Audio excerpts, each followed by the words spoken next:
is Texas Congressman August Pfluger, whose district resides in the Permian Basin. And Congressman, it's always a pleasure to see you.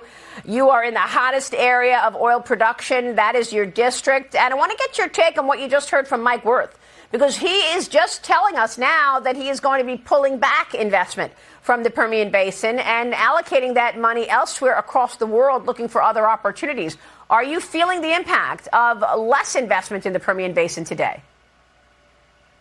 Maria, it's always good to join you, and we loved hosting you in Midland and Odessa in the Permian Basin to see what the crown jewel is. I mean, this is the MVP of American energy production, and a little history on it. You know, just 20 years ago, we were importing almost 60% of what we needed.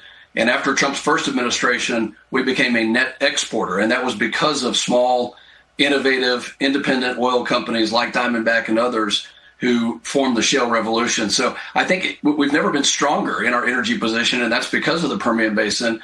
And actually, investment is continuing to increase in the Permian at almost 7 million barrels a day. And Maria, just real quick, what it means for us, I loved hearing what Secretary Bessent said about getting to a point where we can actually continue to build refineries and export facilities.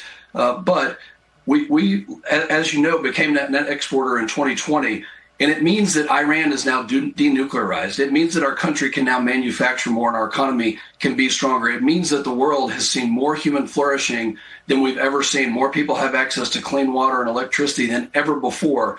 And let's remember, Democrats wanted to kill that. They wanted to kill our strength. They wanted to kill the foundation of our economy. And Republicans under Trump's first administration and now again are unleashing American energy, which makes our country stronger in every way, shape, and form.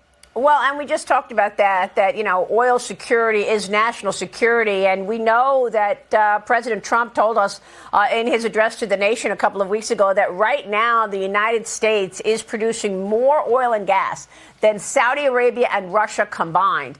Are you seeing other oil tankers go toward the Gulf of America, go toward West Texas to actually fill their coffers and buy from America versus the Middle East?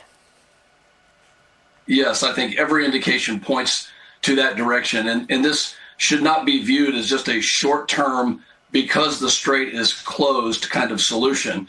OPEC is unreliable. I think we've seen that the United States of America, due to West Texas production, is the reliable and affordable source. And so for lawmakers, we need to continue to legislate a predictable environment that gives U.S. production, domestic production, the chance to continue to increase. We need to refill the SPR right now and keep strong partnerships and alliances to move that oil to keep our world and freedoms safe.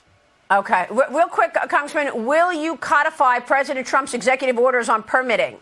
There is more permitting to be done, permitting relaxation of rules. Absolutely. That's what I mean by legislating a predictable environment. Let's get to the point where these companies can innovate and be strong. Congressman, thank you so much for being here. We will follow your work. Texas Congressman August Pfluger. Thanks, sir. Quick break.